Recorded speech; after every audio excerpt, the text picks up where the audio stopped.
Hola, hoy vamos a hablar sobre evolución.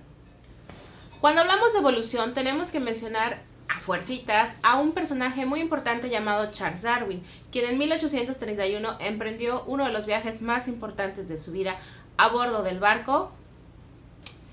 Durante este viaje, Darwin se dio cuenta de muchas cosas que estaban pasando en la naturaleza y que mucha gente no se había percatado.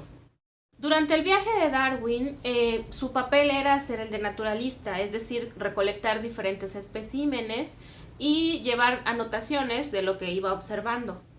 Aparte de los especímenes vivos, Darwin también coleccionaba fósiles. Y es en 1835 cuando llega a las Galápagos, unas islas en Ecuador, islas de tipo volcánico. Y de repente dijo, bueno, está muy desolado, como que no me gusta mucho que estoy encontrándolo por acá. Hasta que empezó a hacer sus colectas biológicas y empezó a notar cosas muy interesantes.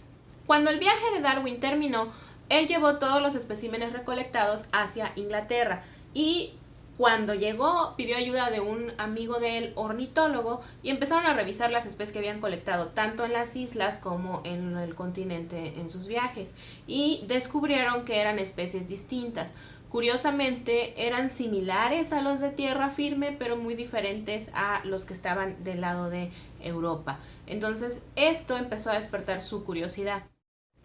Los ambientes que pudieron encontrar en tierra firme sudamericana eran muy distintos a los ambientes que podían encontrar en las islas de los Galápagos. Recordemos que, como habíamos mencionado, eran islas volcánicas. Entonces, en teoría, deberían de ser muy distintas. Sin embargo, eran muy similares. Y esto hizo pensar a Darwin que qué tal si las especies de tierra firme se habían movido hacia las islas.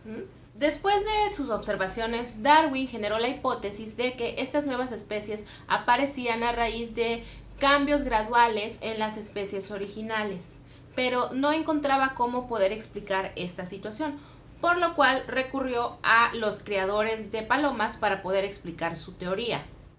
Los creadores de palomas, cuando desean tener en la descendencia un rasgo característico, buscan progenitores que tengan este rasgo. Por ejemplo, las de colas con abanico. Si tú quieres producir palomas con colas de abanico, entonces los vas a buscar progenitores que tengan este tipo de colas.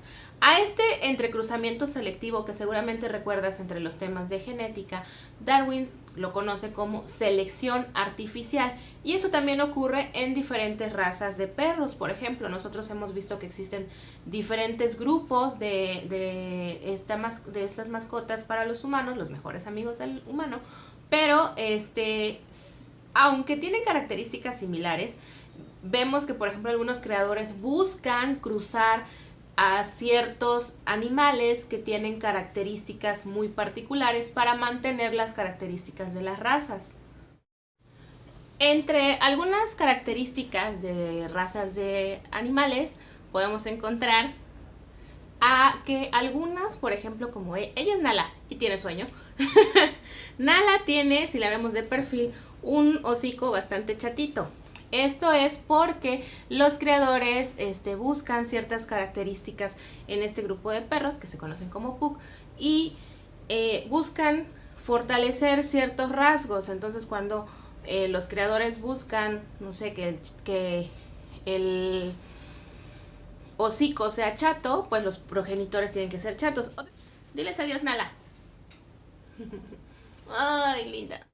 La teoría de Darwin tiene 4 principios básicos que explican cómo puede cambiar una población a través del tiempo. Estos principios son sobreproducción, variabilidad, herencia y ventaja reproductora. De acuerdo al principio de sobreproducción, las poblaciones producen más crías de las que pueden sobrevivir. En cuanto al principio de variación, los individuos de una población difieren entre sí. Por ejemplo, algunos patos son más grandes que otros.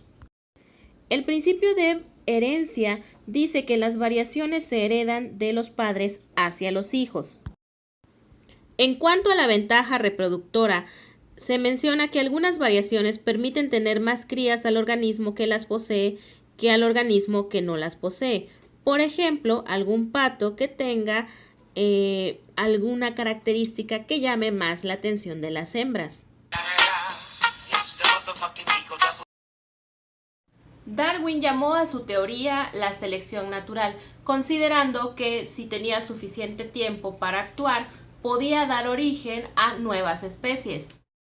En el año de 1859, Darwin publica su libro El origen de las especies, en el cual explica cómo se van formando y delineando las nuevas especies a través del proceso conocido como selección natural. Al final de su libro, Darwin utiliza el término evolución, el cual es usado actualmente por nosotros los biólogos para definir los cambios acumulativos a lo largo del tiempo en una especie. Hay que tener en claro algo muy importante. No es lo mismo selección natural que evolución, no son sinónimos. De hecho, la selección natural es una forma de llegar a la evolución. Hasta aquí el video, yo soy la bióloga Elena, te agradezco que me hayas escuchado y nos vemos. Hasta la próxima.